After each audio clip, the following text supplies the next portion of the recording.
ഞങ്ങളവിടെ ചെന്നപ്പോൾ അവർ ഡെക്കറേഷൻസൊക്കെ ചെയ്തുകൊണ്ടിരിക്കുകയായിരുന്നു. ഒരാളിവിടെ എല്ലാം നോക്കി നടക്കുന്നുണ്ട് കേട്ടോ. അയാളങ്ങ് നന്നായിട്ട് എൻജോയ് ചെയ്തു.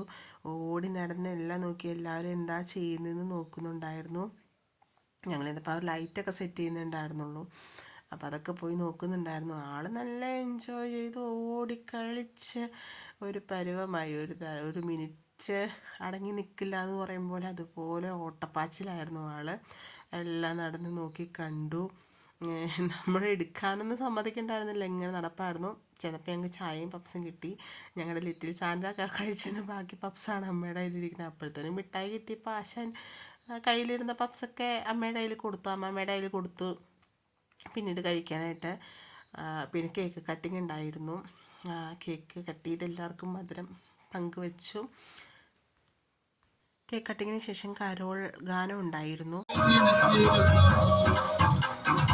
ആകാശവീതിയിൽ മാലാഖമാരവർ സ്നേഹത്തിൻ നിറകുടമാരാട്ടുപാടിയുറക്കിടുവാനായി മനതാരിൽ നിറച്ചിരുന്നു. ഇത്ര നല്ല സ്നേഹത്തിൽ തന്ന നല്ല നാട് എല്ലാവരും പാടിച്ചു. ഇത്ര നല്ല സ്നേഹത്തിൽ തന്ന നല്ല നാട് എല്ലാവരും പാടിച്ചു.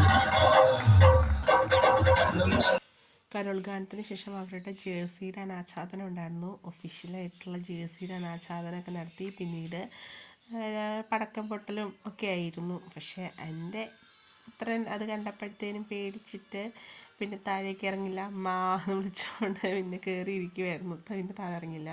ഫുഡൊക്കെ ഉണ്ടായിരുന്നു. ഫ്രൈഡ് റൈസും ചിക്കൻ കറിയൊക്കെ ഉണ്ടായിരുന്നു, പൊറോട്ട ഉണ്ടായിരുന്നു. അപ്പോൾ ഞങ്ങൾ ഫുഡൊക്കെ കഴിച്ചിട്ട് ഏകദേശം ഒരു 9 മണിയോടുകൂടി അവിടെ നിന്ന് പോന്നു. കാരണം വഴിയിൽ ആനയുള്ള സ്ഥലമാണ്.